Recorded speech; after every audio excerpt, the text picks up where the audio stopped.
नमस्कार, मैं हूं अर्चित और आप देख रहे हैं वॉइस ऑफ मध्य प्रदेश। खबरें जो रखे आपको सबसे आगे। तो चलिए सीधे रुक करते हैं आज की इस खास खबर की ओर। पूर्वोत्तर के सबसे महत्वपूर्ण राज्य असम से बड़ी खबर सामने आ रही है। 2026 के विधानसभा चुनावों के नतीजों ने एक बार फिर साबित कर दिया कि असम में फिलहाल भारतीय जनता पार्टी का कोई विकल्प नहीं है। शुरुआती रुझानों और नतीजों में बीजेपी नीत एनडीए ने स्पष्ट बहुमत हासिल कर लिया था। गिनती के पहले कुछ घंटों में ही बीजेपी 83 से ज्यादा सीटों पर बढ़त बनाकर विपक्ष से मीलों आगे निकल गई, जबकि कांग्रेस महज 27 सीटों पर सिमटती नजर आ रही थी। आखिर हिमंता बिस्वा शर्मा ने ऐसा कौन सा करिश्मा किया कि विपक्ष की हर रणनीति फेल हो गई। आइए जानते हैं असम में बीजेपी की इस महाजीत की इनसाइड स्टोरी क्या कुछ कहती है। असम में बीजेपी के इस जीत के सबसे बड़े नायक मुख्यमंत्री हिमंता बिस्वा शर्मा हैं। अपनी जमीनी शासन शैली और प्रशासनिक पकड़ के जरिए उन्होंने मतदाताओं के साथ एक अटूट रिश्ता कायम किया है। बीजेपी ने इस चुनाव को पूरी तरह विकास और बुनियादी ढांचे पर केंद्रित रखा।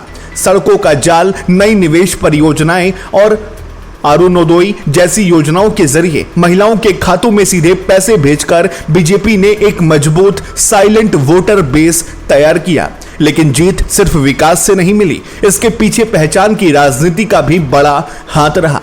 बीजेपी ने अवैध घुसपैठ और सांस्कृतिक पहचान के मुद्दों को मजबूती से उठाया, जिसका जवाब विपक्ष के पास नहीं था। दूसरी तरफ कांग्रेस के नेतृत्व वाला गठबंधन बिखरा हुआ नजर आया। गौरव गोगोई के प्रयासों के बावजूद कांग्रेस की आंतरिक कलह और संगठन की कमजोरी साफ दिखी। AIUDF के साथ गठबंधन न करना और रायजोड़ दल के साथ सीट बंटवारे में देरी कांग्रेस को भारी पड़ गई, जिससे मुस्लिम वोटों का बंटवारा हो गया और इसका सीधा फायदा बीजेपी को मिला।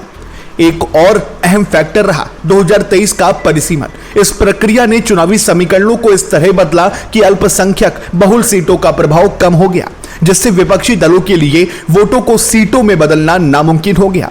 बीजेपी की सुव्यवस्थित चुनावी मशीनरी और मोदी हिमंता की जोड़ी ने मिलकर असम में जीत की एक ऐसी कहानी लिखी जिसे भेद पाना फिलहाल नामुमकिन नजर आ रहा है। फिलहाल इस खबर में इतना ही। देश और दुनिया की तमाम बड़ी खबरों के लिए सब्सक्राइब करें वॉइस ऑफ मध्य प्रदेश को। फिर मिलते हैं एक और नए अपडेट के साथ। तब तक के लिए नमस्कार, जय हिंद, जय भारत।